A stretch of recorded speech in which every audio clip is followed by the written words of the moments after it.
All right. Hello, everybody. So I had to figure something out that I did not know how to do, and I figured it out, it looks like. So, okay, make sure it looks like everything's going. Okay, good. Whew. He didn't have it set right for the Wirecast, and I do not know Wirecast at all, so I had to kind of fiddle some stuff around, but make sure that you guys can hear me and everything looks good. It looks a little fuzzy, I think.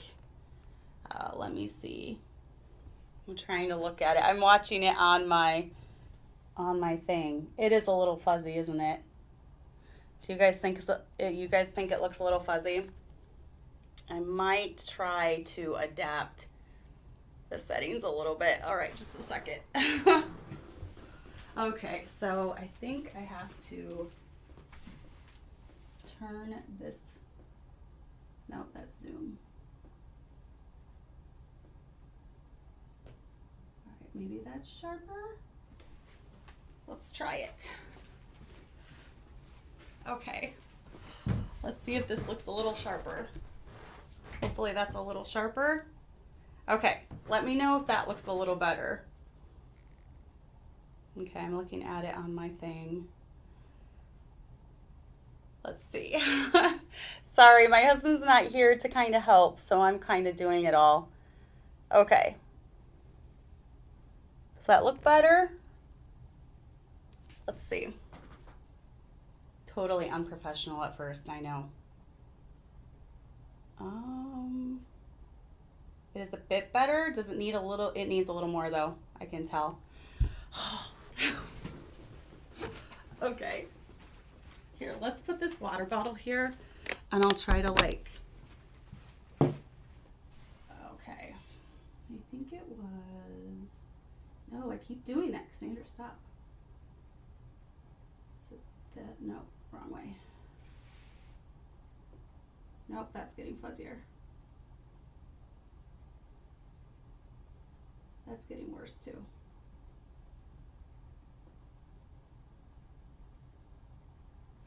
All right, this might just have to be a little fuzzy.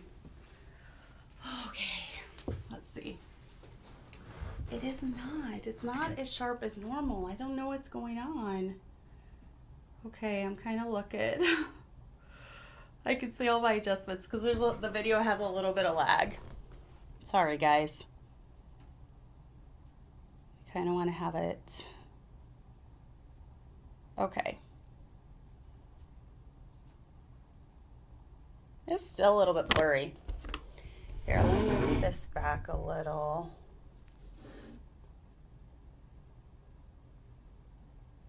Ugh. Well. Hi, guys. Okay. I think that's going to have to do. Sorry. It's not going to be as sharp as normal, but I guess it's better than a crummy camera web. So I'll try to have that set up a little bit better next week. It's kind of hard to tell when it's just my husband and I, so yeah, it's definitely not as sharp as normal. The quality number only goes up to 720. Not sure if it's normally the 1000 number. Okay. That's really bugging me though. Oh well, we'll have to deal with it. Okay, because we got to get into it. Wasting enough time, almost 5 minutes. Sorry about that. Maybe if my husband gets back, he can adjust it when he comes in. Let me shoot him a text and let him know. The camera is a little blurry. I'm going to tell him.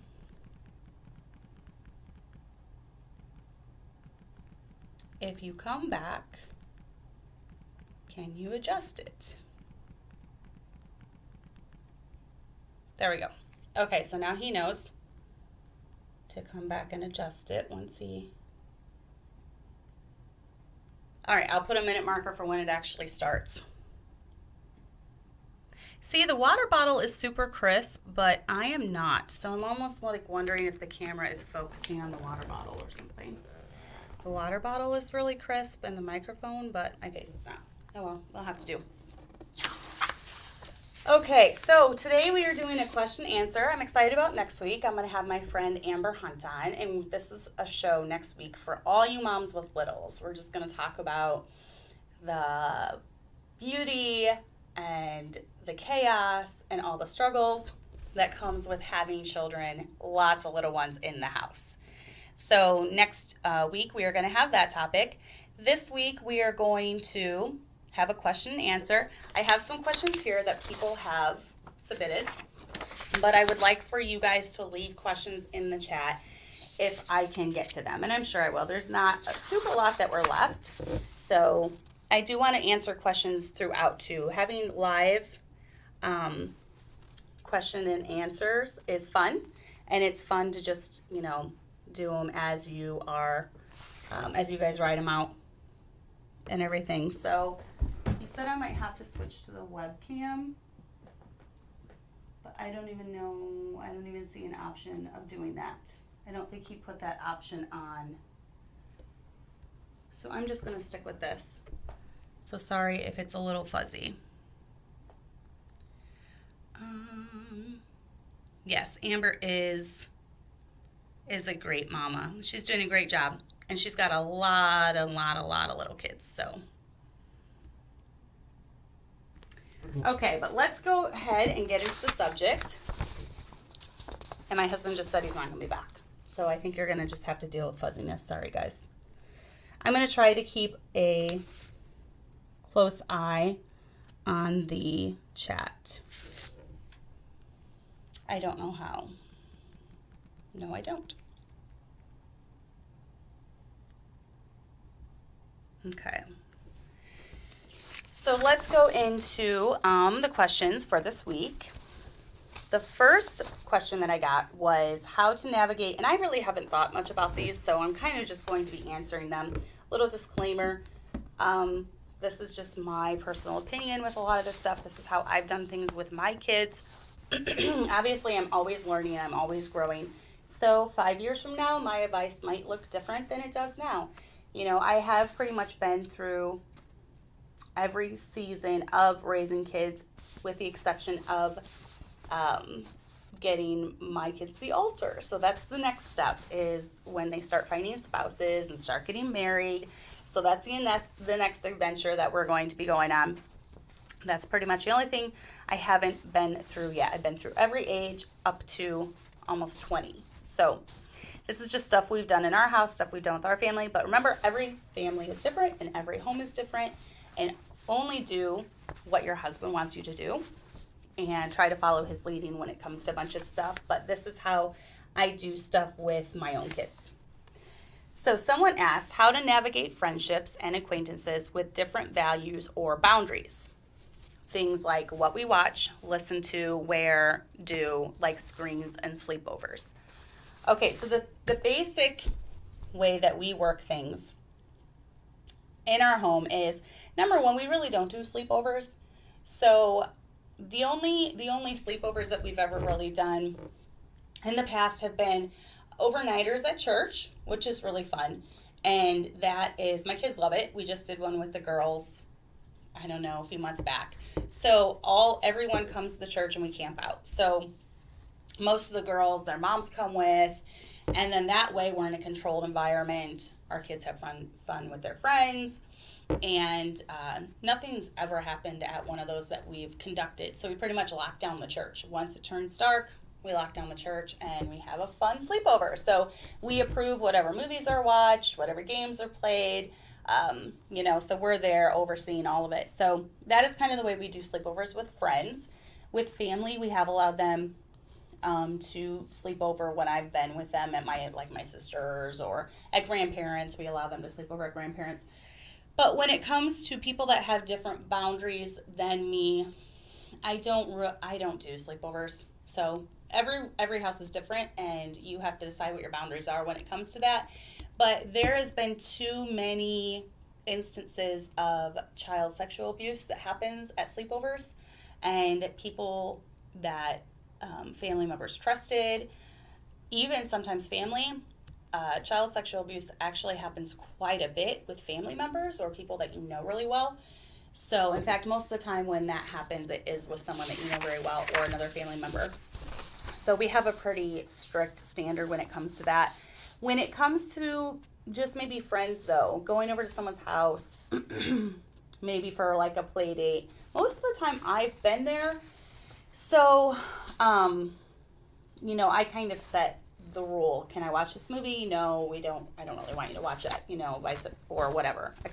That's kind of an example. But when it comes to situations that maybe I'm not so much in control of, that's where you have to teach your kids. These are the rules we have, and I expect you to follow them even when, you're I can't see you, or, I'm not with you, which that was kind of rare growing up with my kids, but my kids are older now. I've got a almost 20 and almost 19-year-old. So, and they're pretty free to do what they want as far as, going and working out with their friends, going bowling, different things like that. They do a lot of different activities like that, and they're grown men now. So you have to establish, this is why we believe what we believe, and this is why we don't watch movies like this, and, things like that. So I try to make sure that it's a heart knowledge of why we do things the way that we do.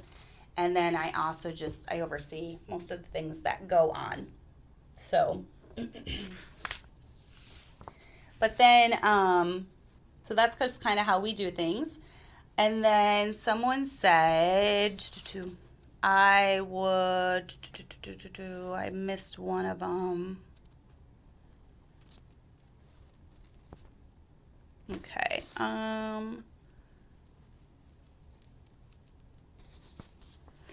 What mom's quiet time with God looks like in different seasons. Yes, and it does definitely vary. For me, you can always tell when I have a toddler or a baby that needs to be watched because, first of all, I don't usually have a habit of getting up early because I'm just trying to catch up on my sleep and recuperate. And once they start sleeping through the night, I feel like it takes a good year after that for my body to kind of bounce back. So I do take advantage of sleeping in a lot and different things like that. So I oftentimes read my Bible when there is chaos going on around me, when there's busyness going on around me, and I've just learned how to zone things out and do it that way. Now, when my kids get a little older and they do sleep in a little bit in the mornings, I will get up 6 or 7 and drink my coffee, read my Bible in the morning when they're to that point. But there have been times when I read my Bible at night after they've gone to bed. When you have littles, most of the time they go to bed by 7, so then you have a good couple hours by yourself. So that's when I tend to do my Bible reading as well if I want to do it in peace and quiet. But today, I did my Bible reading right in the middle of the house when everything was going on. You probably don't get quite as much out of it doing it that way, but I did get my Bible reading in, and I am able to block quite a bit out. I think it's just being a mom for 20 years and a busy home. I'm to the point where I can do that, block everything out. So that's something that I've been able to do. And then how do I instill personal Bible study in habits with your kids? This is something that I go in phases with, because when your kids are younger and they're growing up, you kind of do have to be the compass when it comes to establishing Bible reading in their life, because when kids are young, they're just not going to do it. So I feel like once my kids get to right around preteen or early teens, they start picking it up for themselves and they start doing it themselves. But before then, I kind of have to be the compass. So what I try to do is I try to incorporate it as a part of school. So I will, before school starts, and we're getting right back into this new year, we're going to start doing, we always do really good when school starts, and then we slack off a little bit, and then new year comes around, we get right back into it.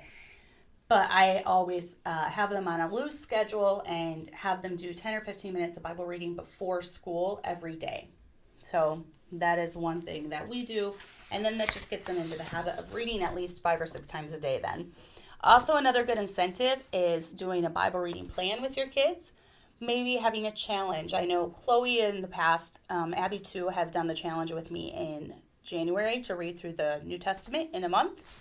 And I believe, more advanced readers can do that. It's a fun way to do that. In fact, it might have been with Chloe. With one of them, we did something where if they read through the Bible in a year or they read through the Bible in a month, I can't remember which one it was, we bought them a new Bible. So we've done that before too.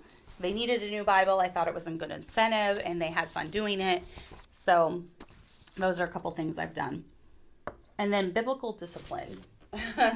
This could carry a broad range of things, what biblical discipline is. So biblical discipline is consistency, first of all. It is not disciplining out of anger. It is following God's word. And God's word obviously talks about the rod of correction. So yes, biblical discipline does entail that. Biblical discipline is not meant to injure a child. I do not promote also using the rod of correction on a baby. I am very much against spanking babies. In fact, I listened to this clip from a preacher from quite a while ago. If he was still around and preaching, this probably would have been pretty viral, but he was talking pretty much about spanking your baby from the time it came home from the hospital, which I think is child abuse, plain and simple. Babies really don't even start understanding the word no until they're a little over a year. And then even then, you have to do age-appropriate discipline for different ages. And you cannot have too high of expectations. Children don't understand certain things until they reach certain ages. For me, I have found that if you are lovingly disciplining your child, setting boundaries is one of them, having expectations of them, letting them know that certain behaviors are acceptable and certain behaviors aren't. It really doesn't click, and they really start understanding I'm getting in trouble for this until they're about 3. I feel like 3 is really the big turnaround age for my kids. By 3, it takes very light correction, and they get the hint. So, but up until then, you do have to be consistent, and you have to have certain things that are off limits. Throwing a fit's off limits. Hitting is off limits. Biting is off limits. Those are the things that they're going to be doing at that age. So, when mommy says to do something, when mommy says to come, you need to come. Different things like that. But biblical discipline should never cause injury to a child. So, yes, Amber, it's a terrible mindset. It's awful. And I want to say, too, that almost none of his kids turned out. So, I wonder why. And the ones that grew up that I know, a lot of them that I know of, they are very messed up adults. So, I would never advocate to do that to a newborn. Like I said, even at 1, even with Hannah now is almost 14 months old, she's just now learning no. And I'm not going to even, whip something out and use that on her at this age. So just a little swat on the leg should be sufficient. Someone asked me about an 18-month-old that's really stubborn. And I'll just address that now too. I really feel like the hardest ages, and I've been there with some of my kids, and Kelly is a prime example of that. And all my church ladies know this, they've seen it. Kelly has been stubborn since day 1. So with Kelly, I have had to be very consistent, very, very firm, but loving, and that child is loved, and she is constantly telling me she loves me. She's constantly snuggling with me. She's constantly loving on me. So she knows she's loved. So you have to balance the discipline with lots and lots of love too. But with her, she'll be 3 next week, and she finally is to the point where I'm seeing a huge drastic improvement because of just consistency for the last 3 years. Even when I didn't feel like it, I would have to stop and deal with things. Especially if it was throwing a fit. If it's at church, I separate myself from people and go find a quiet place to deal with, a fit. Because 1, I don't want to have I get stressed out when she throws a fit, so I don't want other people to have to hear that and get stressed out as well. So I take her aside, take her into another room, take her into an office or something, and I calmly talk to her, let her know what she's doing is wrong, discipline her if I need to, and she's almost 3 now, and it's really starting to pay off. So stick with it. It will start paying it. Some are just really, really stubborn. And if you always have those boundaries, certain things are acceptable, certain things are not acceptable, they're going to catch on, especially if they're smart. And she's so smart. She's super smart. She knows exactly exactly what she's doing or exactly what she's not doing. So I know next week it's crazy. So yeah, it will pay off. And I've had some that were extremely stubborn and extremely strong-willed, but they turned out to be some of my most delightful teenagers and older kids. I don't know what it is, but it's not always bad to have a strong will. I'm a very strong-willed person, but like I've said before in previous things, that has helped me be the adult that I am in this crazy world that we live in. Sometimes it's not bad to have a strong will. It's not bad to stand against the crowd. So it's not always a bad thing. So then let's see. I would love to hear your tips on keeping things romantic and sweet between you and your husband in the first few months postpartum. I know lack of sleep plays a big part, but I love your insight. Yeah, so keeping things romantic and sweet. Well, first of all, I wouldn't say that things are romantic in those first 3 months because you're dealing with a lot of stuff. You're dealing with healing from the birth. There's a lot of just icky stuff to deal with in the postpartum period. Your hormones are crashing. You've got ugly cries. There's just a lot going on. You're leaking. You have milk everywhere. So I don't know about romantic and sweet, but I do try to keep affection there. So whether that's, I know this last time with Hannah, I would just love it when he came home and I would just curl up next to him on the couch while the baby was sleeping and we would watch a movie together, or holding his hand, or just making sure that we talked at least once a day, to just keep that line of communication open and keep some sort of affection there, even though you're healing and it's going to be a while, before you guys can be physical with each other in the postpartum period.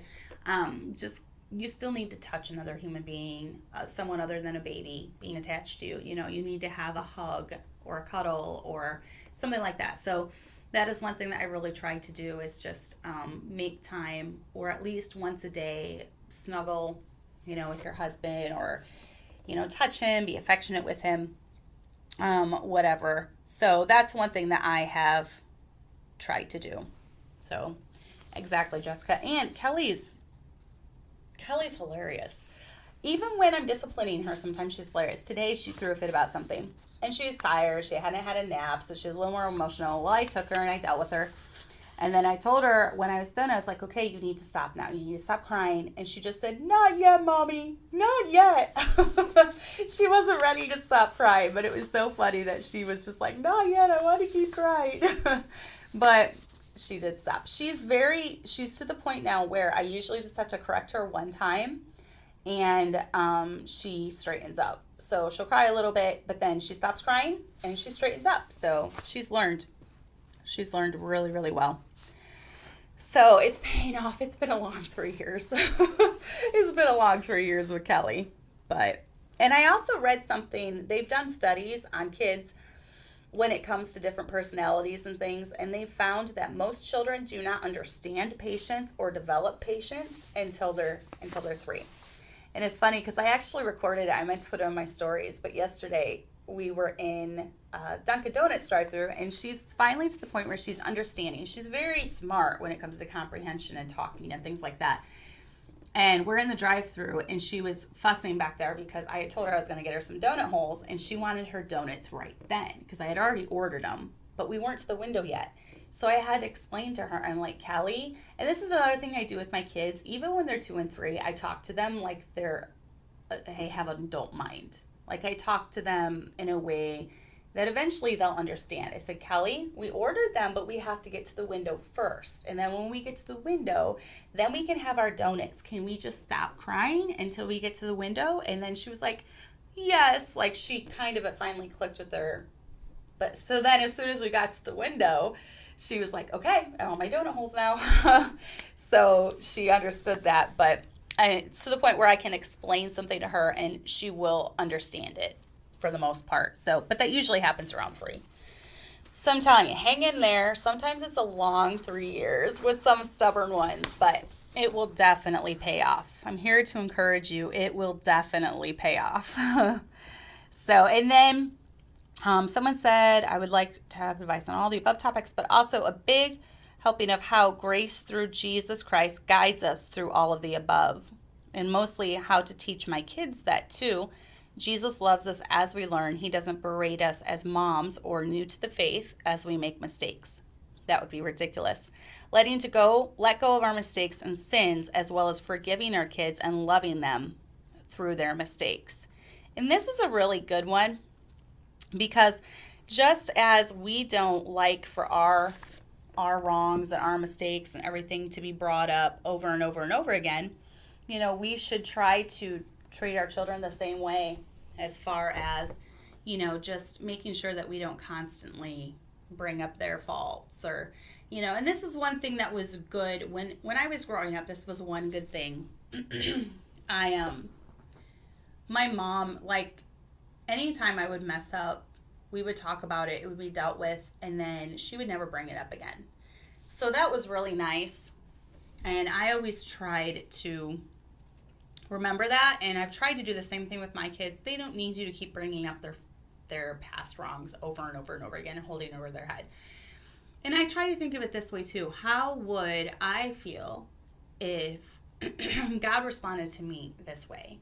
If when I messed up, he just kept going on and on and on about it and letting me know I was stupid and letting me know he couldn't believe I did it over and over and over again. So I try to think of it that way. And when we put it in that mindset, because we are God's child, if we put it in the mindset that, God is our Father, how would he treat us and how would we want to be treated, it will help us as we relate to our kids too. For sure. So, and I like it that she said something about how she tries to, teach her kids about grace through Jesus Christ and different things, because grace is a big one. We need to have grace with our kids too. So, someone asked, how do you do birthdays for everyone in your family, and do you do parties for kids? I know it's random, but I'm curious. We do birthdays for everyone in our family, and yes, we do parties, but not always big parties. Now, for my last 2, Abby has wanted to have a 1-year-old birthday party for Hannah and Kelly. So she planned all that, and we did have a big to-do where we invited the church people over, and it was nice. Not so much the 1-year-old doesn't really care. That's more for the family, and, it's just sometimes good to get together. But with all my other kids, we usually do a family party. So basically we pick a time and we tell all the grandparents, and we usually only have there's only really one aunt that lives within an hour, and she's a very involved aunt, so she tends to come for most of the parties. But and she has 2 kids that are right around my older kids' age, so they like to come for all of them too. So yes, we do. Usually my husband takes them out to eat. Sometimes I get to tag along. This past time with Abby, I got to tag along because it was at my favorite restaurant that had just reopened. So I got to tag along this time, so that was fun. And then, and then we'll do a cake and presents. Now for the older 3, actually for Abby, she had turned 17. I bought her a bunch of stuff off Amazon, so I was kind of giving it to her a couple days before her birthday, and then she got to open a few on her birthday. The boys usually just want their money, and we schedule in the budget. We schedule $150 per birthday. Now, this has gone up through the years. When we first started doing birthdays, it was a lot lower budget. But the $150, we try to make it include all of their presents, all of the decorations, the cake, anything for the party, whether that's food. So really $150 doesn't go that far. So for the boys, and sometimes too, the eating out. So we usually try to just do right under 100 or right at 100 for the presents. So my boys have just wanted $100 the last few years. So we get them that, but we still do take them out to eat. And then also we do a cake or something, sing happy birthday to them. So we do. Birthdays are a big deal in my house. And I didn't want to have a bunch of kids and then just make them feel like they weren't important. Because a birthday's a special day. It's celebrating the day you were born, So it's always been a big deal in our house. And believe me, I make my birthday a big deal too. And now I'm to the point, after 20 years, I just tell my husband what I want. But yeah, well, last year, Jenny, my son wanted to go to Outback Steakhouse. So I don't think he got quite as much cash because that was an expensive meal. And he got like appetizers and he was like living high on the hog. So that was an expensive meal, but it came out of his birthday budget. How much would you budget for a 4-year-old? I would do the $150. When we were younger, though, I think when we had all kids that age, it was probably more around $75. And 4-year-olds, you can get a lot of good stuff for cheap. So I would say, I used to order special cakes for all their birthdays, and that would be a good $20 there. $25 to have a cake decorated. I used to do Dairy Queen cakes, and so they were normally around $20 or $25. So that didn't leave a whole lot for presents, but I still, when we had Hannah's birthday, I did the 100. We just do 150 for each birthday. Even my husband and I, we do 100. We schedule 150 for each of us. For our anniversary, we schedule 200 because we like to go away for the night on our anniversary. So, and that usually, we don't go to like the Ritz-Carlton or something. So we just get a room off Priceline most of the time. So that covers, hotel room and eating out and all that. So yeah, we kind of just do the same budget for all of our kids, no matter what. And it's actually coming up on birthday season. So my husband's going to be broke because we have Kelly's birthday next week. And then the following week is Tommy's birthday. And then the following week is my birthday. And then the following week and a half after that is Jason's birthday. And then, so we have birthdays January, February, March, April, and May. And yeah, we have birthdays all the way through there. And our anniversary is also in April. So we have birthday, anniversary within 3 days of each other. And then we don't have birthdays until November. So it's like we have all that time to recuperate until November. And then we have 3 birthdays in November. So yeah. That's what we do for birthdays. Birthdays are a big deal at our house. If you don't agree with that, then oh well. We like birthdays in our house. And I want each of my kids to feel like they're special. I don't feel like we just had all these kids and I completely overlooked their special day when they were born. No, every single day was so special when each of my kids was born. Those are still the 8 favorite times in my life when that baby was placed in my chest. So I love birthdays and celebrating them. They are a big deal with us, for us. Oh, I love Waffle House. If we had Waffle House around us, we would go. But we have no Waffle Houses, which is a sad, sad thing. So, my mic is much clearer when I'm holding the paper up to read. So maybe your mic needs to be turned towards you. Your mic is much clearer when you're holding the paper up to read. My husband always said to keep it like this. But I'm wondering, is it clear like this? Tell me if it's clear. I don't know why he said that it was better to be turned opposite. So let me know. I think someone told him that. I don't know. And yes, happy birthday to Seth. I hope you had a great day as well. So let me see if I've missed any questions. Jessica, I agree. Strong-willed ones are so much fun. They're smart too. Celine said, I deleted all my social media. Good for you. Sometimes it needs to be done. I don't think I'm missing anything. There's a lot of chat, but don't think I'm missing any questions. It is clear. Okay, so I don't know why he kept telling me to turn it around. So we'll just leave it like this now. That's funny. Okay, so how do you do birthdays? It was like an echo. Go ahead, Sarah. Go ahead and type it out while I do the next one. Any advice on how to motivate yourself and how to be more disciplined in general? Kind of broad maybe, but I was looking at last year's resolution and felt like I made no progress. Tips on how to actually make yourself follow through.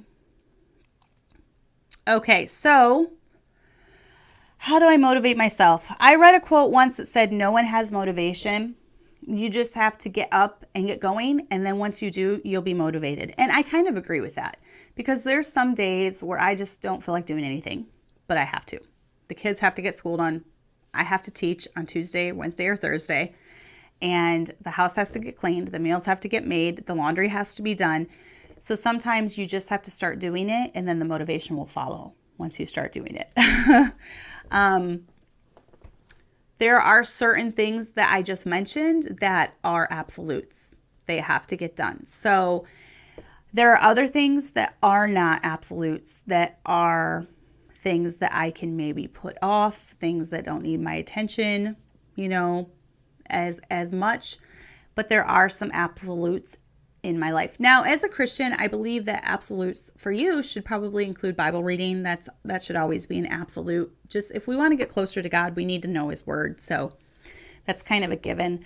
Obviously, taking care of your family, and then taking care of your husband, taking care of his needs, but also don't forget about taking care of yourself as well. If you feel exactly, motivation starts with the decision, and it is the hardest part to just get going. There is a front. What? I don't even know what you're talking about, Matt. Oh, okay. I don't know. There's so much time I'm spending on technology. Okay, so I totally lost my train of thought. Oh yeah, motivation. We're talking about motivation. But there are some things that are absolutes, and then there are some things that are not so much absolutes. But then when it comes to taking care of everyone's needs, you got to try to factor in your needs as well. So if you feel like you're on the edge of burnout, have a good friend that you can confide in. I know I have a couple. And have that friend that you can vent to, and that will tell you need a break, you need to take some time to yourself, and then you just have to do it. If you want to go somewhere, maybe you need some time alone, you need a night alone, just do it. You just have to do it. You have to schedule it in and just do it. Some people enjoy lists, making lists to follow through. I'm not a big list maker. That's never really tended to help me. I do plan things in my phone. That helps me a lot. So that really helps me a lot when I put stuff in my phone. And then I'm kind of a type A personality anyways. So when it comes to getting stuff done, if once I decide I'm going to do it, I usually follow through. I mean, obviously, there are different seasons that you go through. Like I said, when you first start out school, you're like all gung-ho. Then you kind of slack off a little. So then you just need to readjust. If you are starting to slip and not do what you intended, then just take a step back and kind of readjust. Readjust your, the way you're doing things, and then go from there. And then just kind of reevaluate, readjust. I'm always reevaluating what I'm doing, how I'm doing it. Do I need to adjust in this area? Do I need to step back? Do I need to, do more in this area? So I think as moms, we all kind of do that. We all kind of reevaluate in different things. So that's just what I do. Joyce, I definitely set my goals too high as a young mom. And I believe that's why I was very frustrated a lot of times, because I felt like I was never getting done what I wanted to get done. Like I said, I have a type A personality. So as you get older, you learn about balance. You learn what you can do and what you cannot do. You learn if things are too much, or if it is even attainable. So I think as you grow, you learn more balance when it comes to those things. So Sarah said, how do you get your older kids to interact with your younger ones? My older kids are 13, 14, and 20 and want nothing to do with their 2-year-old brother. He doesn't understand who they are to him. Oh, that's so sad. I'm sorry. I'm wondering if it's maybe because of the gap, because you do have the 20-year-old, you have the 14-year-old, and the 13-year-old. when they get to that age, they tend to start having their own interests and start branching off and wanting to do their own thing. And if they haven't been around siblings, they might view him. Now, I don't know how your family works, your dynamics, anything like that. This is just me outside looking in, knowing the age gap, throwing some things out there. Maybe they see him as a bother. Maybe they feel like he came into their lives and he took away all their mom's attention, and they just see him as a nuisance. So that's a hard thing, I believe, with teens. With my kids, I've been having babies every few years, and so they've just all accepted the baby as they've come, and they've all always interacted with them. But I think that if I would have had a gap that large, it might have caused some of the same issues, just because maybe they thought, this is going to be our life, you're only going to have these 3 kids or whatever, and then a 4th one comes along and they feel, like I said, like he's taking your time or whatever. But I would definitely encourage them throughout the day, do you want to talk with your brother? You want to play with your brother? Just definitely try to, your brother really looks up to you. Maybe build them up too about him. Your brother really looks up to you. Your brother loves it when you play with him. Encourage them. Obviously, you can't force them to do anything, but maybe just encourage the relationship that way. More so building them up about it rather than, trying to nag them or punish them because they're not interested or something. So I would try to just encourage them to be active in his life. And I'll be praying for that. I hope that gets better for you. I know that's tough because those teenage years can be pretty tough. That 20-year-old age can be pretty tough. So I definitely hope that they take more of an interest in them for sure. Okay, so I hope that helps. Okay. Hi, McKenna. Question for me. Do you ever co-sleep and breastfeed any of your babies at the same time? If so, how did you get them to use their own room, bed, and wean them? So, McKenna, yes, I have. No, I've never co-slept and breastfed 2 babies. Have I ever co-slept and breastfed 1 baby at a time, or like different children, multiple children? I have co-slept and breastfed my last 2. Not really by choice, but because it just happened. I'm not like one of these supernatural women that I had to do it that way. It's just called I'm old and I'm falling apart, and it was easier to just have them in bed than get up constantly throughout the night. That's what it's called. So yes, I did with my last 2. I got them to their bed through lots of tears and anguish. Not really, but kind of. The last 2 have been my worst sleepers too. And it has to be directly related to the co-sleeping. I don't know. Some moms that co-sleep tell me that their babies are great sleepers. So maybe it's just my experience. But I did a little bit of the gentle, not really cry it out method. But so I first started transitioning, and then with both of them, when I first started putting them in their pack and play, they were mad. They did not want anything to do with it. But because my body is old and decrepit and falling apart, just me laying there with my shoulder up over them was causing huge shoulder issues. So I knew I had to move them into their own space. And once Hannah got used to it, she actually loves her own space now, and she prefers her own space. Kelly is still a snuggler. Kelly loves snuggling with me. She loved snuggling with me when I was breastfeeding her. So now some people I know have transitioned their kids to their own bed, starting out by putting like a side bed. Their mattress would be on the floor. They would put a side bed next to their bed, and they would start just slowly inching the baby out that way. And the baby would get used to sleeping on the bed in their own space first without being snuggled up to the mom. Then they would slowly transition them closer and closer to their own room, and then finally into their own room, into their own bed. With me, I just started introducing them to their pack and play, and at first, I would rock them to sleep, put them in their own space.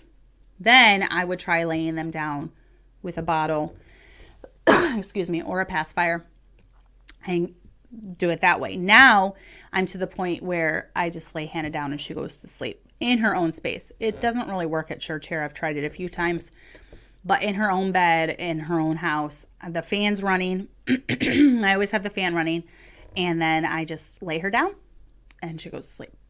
So I'm telling you, if you do sleep train, it will bring you a lot of peace and it will bring you a lot more rest. And both my babies sleep through the night finally, but it took a lot of work. And with Kelly, I transitioned her to her own bed at 9 months. And with Hannah, it was a little earlier because I just wasn't getting any sleep. My husband wasn't getting any sleep, and it was really affecting me mentally. So I had to transition her out. I think around 7 months is when I transitioned her out. So Sarah, or Mrs. Turner, the one's leaving comments, she has a really good sleep course that she is now doing with both of your kids, or just Amos. I don't know. But she is going to, you can go ahead and say, I think she might have said what it was. Go ahead and tell them what program that you're using. That's helped a lot. I need to talk to you about that, Sarah. I've seen you saying stuff about it. I mean, I have both of my sleep trained now, so I don't need it now, but I'm just curious as to what it is in case I could recommend it to other ladies that are looking into sleep training. So, yeah, it's when you're almost 41 years old and you have back problems, chronic back pain, and chronic things that happen with your body, co-sleeping is not kind. So, yeah. So hopefully that helps. When I did start putting them to bed half awake, a lot of times they would be fine if I was sitting there. So I did the method where you slowly inch your way to the door and they get more and more comfortable with just laying in there, kind of half asleep, half awake. And then eventually I got to where I would just walk, lay them down and walk out the door. But it did take weeks. So you're going to have a lot of patience, but realize it will pay off. You will think to yourself, is this child ever going to sleep through the night? And then they'll start sleeping through the night and you will be amazed and happy you did it. So for me, sleep is very, very, very, very, very important, and it plays a lot into my mental health. And I've always been this way. My mom used to talk about how when I was 3 or 4, I would come home from kindergarten and I would sleep like 3 hours in the afternoon, and then I would go back to bed at 7 and sleep the whole night. So I've just always been one who needs a lot of sleep. And so that's one thing that I do to try to take care of myself, because if I'm not taking care of myself when it comes to that, then it's going to affect the whole family unit. So anyways, okay, so this is going long. Sorry. Try to get through here. Okay. How do you navigate friendships, especially with unsaved people? Now, I do have a lot of videos about friendships. Friendships is one thing I think is near and dear to many, many women. We all want to have close friends and be a good friend and all that. So, I know it's very, very close to our heart. So I do have some videos if you want to look those up. But I said, I don't have any physical fellowship with my brothers and sisters in Christ. It's discouraging at times, especially when I've attempted to give my friends the gospel and they have been unresponsive. I don't want to isolate myself because of it and end up having no friends or no social life. Yeah, that's really tough, especially, and she said she has no local, I think she's in a different country. She has no local church that she can be a part of as well. So that is really, really tough. I'm sorry to hear that. As far as, I've only ever really had, my close friends have always been Christian friends, because how can two, walk together except they be agreed? It's kind of hard when you don't see eye to eye on the most important things. And the most important things to me, I think, are, God and things to do with God. And obviously I'm involved in the church and things like that. So even when I was at the Arts Academy, I got along great with everyone there, but it wasn't where I would go out with them to eat or, something like that. So you can obviously have friendships with people, but there's going to be a closeness and a bond that's probably just not going to be there because you don't have that bond of Christ. So now I would say it's okay to be friends with unsaved people as long as it doesn't cause you to sin. So as long as you're not around alcohol or drugs or fornication or things like that. So yes, I think it's acceptable. I would definitely try to give the gospel. If they keep turning it down, then that's on them. You know, they know where you stand. Just be a good friend to them. And if there is ever a situation in their life where the Holy Spirit's working on them, they'll know who to go to ask how to be saved. So you cannot force something if they're not ready to receive it. So obviously salvation is a free gift, but they have to be willing to accept it, and they have to know that they're at the point where they need salvation. So if they don't think they need it, then it's not going to be, useful. So that's what I would say. I know it would be discouraging. That is really, really tough. Hang in there. I know there's a lot of good things online where I know it's not the same as being with a person in real life, but you can get a lot of help and encouragement from different groups, different Christian groups, and different online things. So yeah, I'll be praying that changes for you for sure. Someone said, should we cut ties with a family member that gossips and spreads lies about us to their children, who in return tell our children? I wouldn't really want to be close with a family member that did that. So they sound very toxic. If they are gossip and spreading lies about you, maybe not cut ties totally, but definitely limit your contact with them. Maybe do the once a year a holiday thing, and I'm sure you could put up with them for once a year.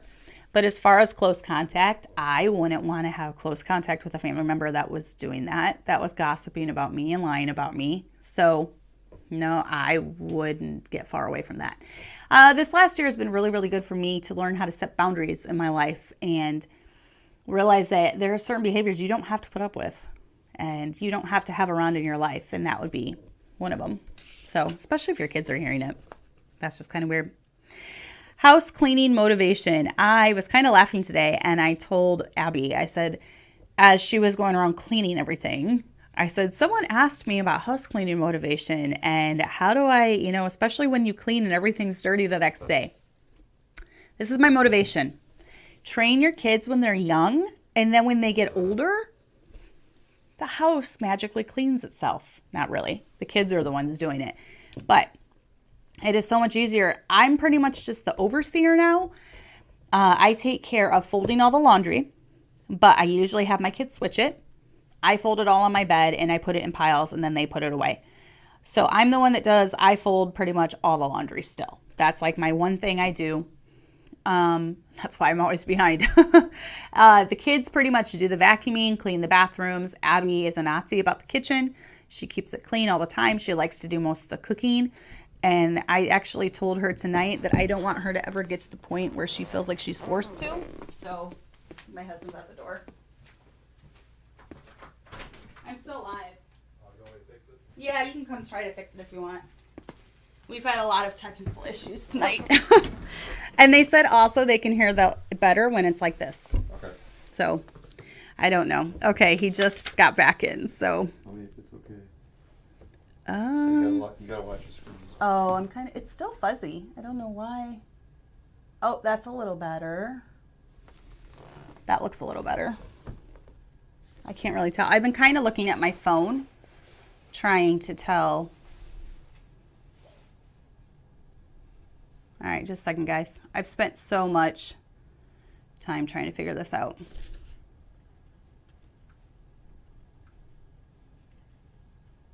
No, it's still a little fuzzy. I don't know why. It's like, oh, Jenny said it was clear.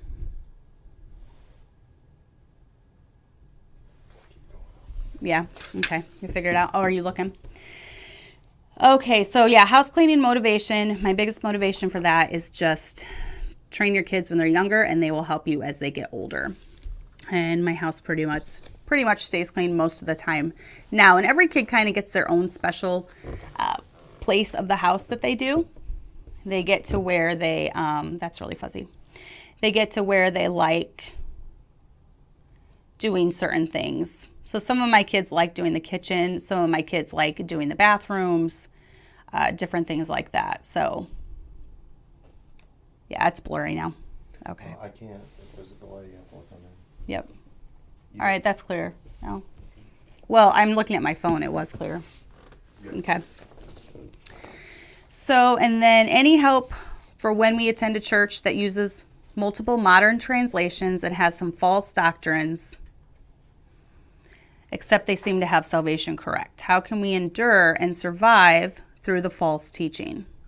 Run away! My husband said run away. You didn't hear him.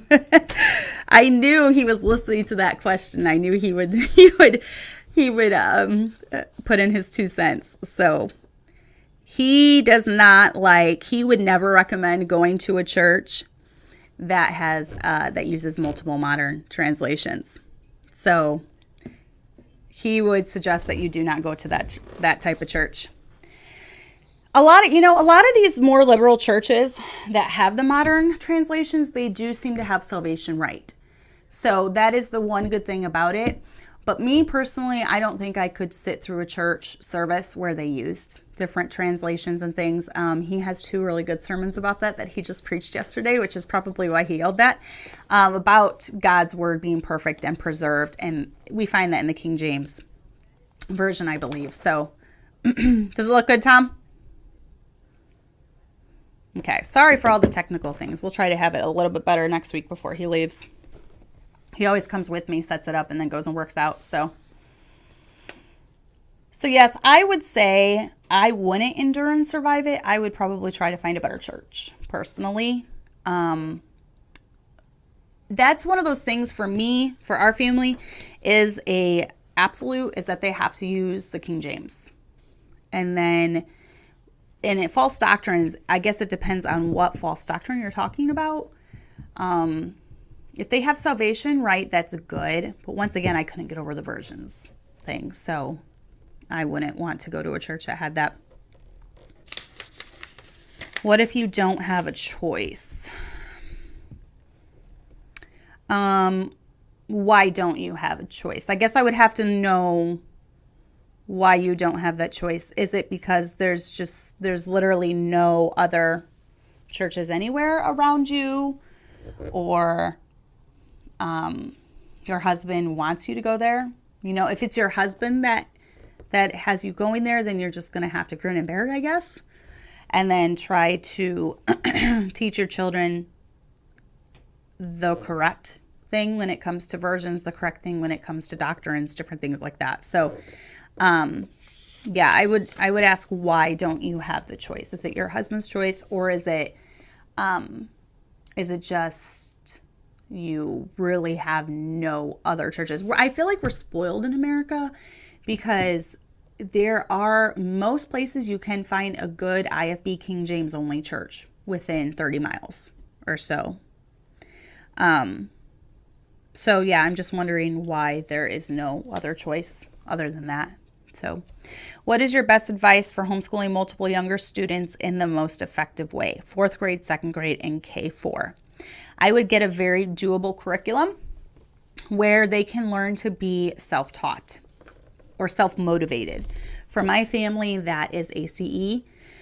That seems to be the best way. They explain things in a good way, and then also I can oversee, I can help with problems that come up, but they know what is expected of them. They know they have to finish so many pages per subject per day, and it just works really, really well for my family. I would recommend not going with a super fancy curriculum. Some families like unit studies where everyone studies the same thing, and then you break it down per grade level what you expect. Maybe you expect the 4th grader to write a 10-sentence essay about what they just learned. Maybe you expect the 2nd grader to write a 5-sentence essay about what they just learned. So I know unit studies are a very popular way when you're teaching multiple kids, because you can sit there and you can go through the whole thing all at once and then break it down for each kid what you expect them to do. And I keep hitting that today. And then K4, I would do probably 4th grade and 2nd grade together if you're doing a unit study, or have them sit doing their pace work while you work with the K4 on reading. They are going to take a little more time because a couple hours a day, I say more time, but it's a couple hours of one-on-one time as they're learning to read with the sounds. One program that I have liked for my K4 and my K5 is the Abeka video program, because I can just kind of start it and the teacher teaches, while I'm doing the other kids' schoolwork. So that's something to look into too, that you could definitely look into. But yeah, I would say definitely streamline as much as you can. Find a curriculum where they're going to learn to be independent workers. And then if you are the type that likes to do unit studies, you could take some type of study about Germany, okay? And you could do history in there. You could do science. Maybe you want to study, I don't know, something to do with, nothing's coming off the top of my head, but figure out some science that you can figure out, that you can study through your study of Germany. You've got the literature where you're reading books about Germany. Obviously math is going to be math. That's universal. There's no way to work that into a Germany study. But then you've got, writing and spelling. You can take different words from that unit study about Germany, and those could be their spelling words. So there's a lot of really cool things that you can do in unit studies when it comes to teaching more than one child. Some women really like that. I've never been much one for unit studies because we found ACE and it works really well for our family, and that's what my kids are used to, so we use that. So I know there was one, I have to go to Facebook to read this.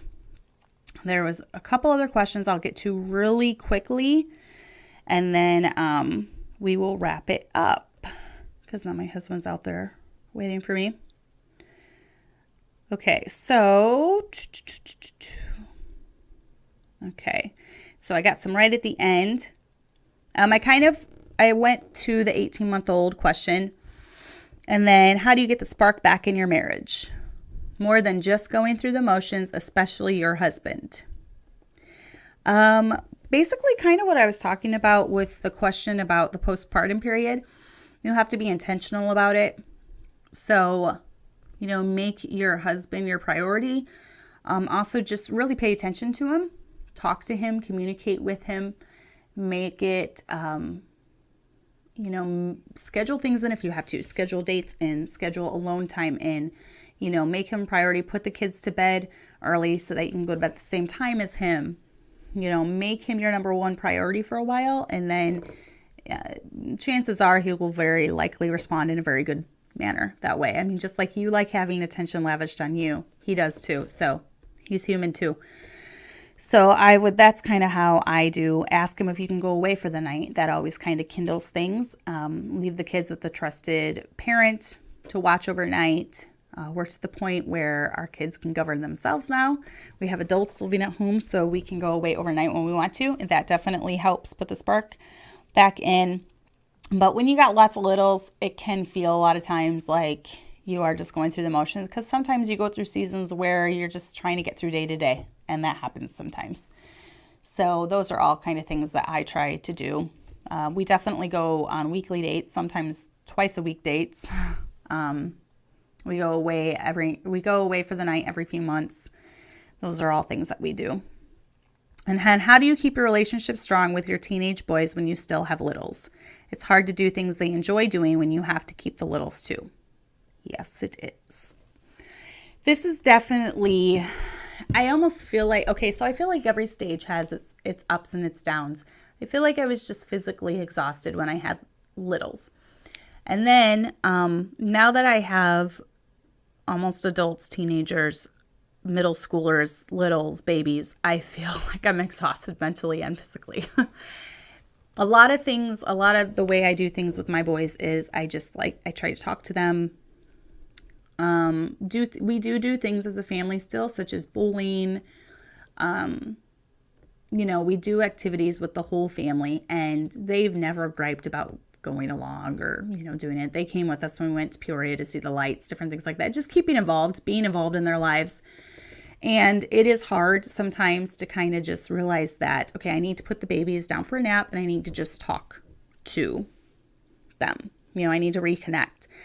Even the other day, Jason and I went somewhere together. Oh, because he was getting a new phone at Verizon. So I went with him in his car, and I told him, you're getting me something to eat afterwards. So we got something to eat together, and we just talked the whole time. And that was really good, just for, reconnecting. So I definitely think just investing the time, letting them know that you see them and you hear them, even if you're overwhelmed with the babies and it's hard with the babies, and, still letting them know that they're important too, that you haven't forgotten them. So, yeah. So let me make sure I didn't miss any. Why is the window blind? I don't know. I don't know why it's open that way, because he put it that way and it's always stayed that way. It always bugs me too, because if you notice, like over here, the door is always open to the cabinet, but he can't close it because there's so many wires. That always bugs me too when I see. Yes, and Amanda, I've done that. We've done that before. I would order food from my favorite places in town here, and then I would bring it home, and we would put the kids to bed, and we would just have our little date at the kitchen table. So that's very, very important too when you got little kids. Okay, so yep. How do I schedule time with friends while having kids? A lot of times you might do play dates where you take the kids to their house and then you just let your kids play together while you talk. That's something. Just a couple weeks ago, Nicole and I here from church went to go get coffee, and we sat in the car and drank our coffee. Well, I think my kids were sleeping at the time. So that's something that you can do. Just go through a drive-through with your friend for coffee, and then while the kids are sleeping in their car seats, sit there and talk. So you just find ways to schedule time for them. People, we tend to do what we want to do. So if you really want to get with your friends, you're going to find a way to do it. So that's just kind of what I've always noticed. So yeah, play dates are good. When I had little kids, one of my closest friends at my other church, Monica, I went over there once a week, and we would and my kids loved it because my boys were the same age as her boys. And then she had a daughter that was a little bit younger than Abby. So we kind of had kids around the same age. So we would just I would go over there once a week. Sometimes she came to my house. We would eat lunch together. We would just let the kids play, and we would spend the whole day with each other. And that was one thing that we did with little kids. So I highly encourage play dates. And then as they get older, going out for coffee, going on a shopping trip together. I've gotten to do shopping trips with my friends. Sometimes we do ladies things here where we'll do like a shopping trip and lunch or something. So yeah, there's always ways that you can schedule things in, even with kids. So, but that's about it. I've gone a little over. It still looks a little fuzzy to me on my phone, but that's okay. I'll try to have all the technical stuff worked out the next time we do this. Thanks for hanging in there with me. Oh, it was so not professional tonight, but that's okay. We will see you guys next week. I will probably be on the computer again next week, though, because we'll be doing it through Zoom, and I'll be talking with my friend Amber. So definitely tune in for that one.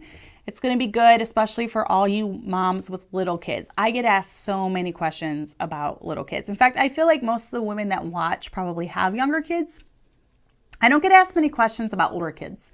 It's mainly the younger kids and how to survive and how to cope and how to train and, all that. So definitely tune in next week if you are a mom to littles. I think you will enjoy it. Amber's doing a great job with her kids. She is a very happy mama, and I am very blessed to know her. So we'll talk to her next week, and we'll see you guys later.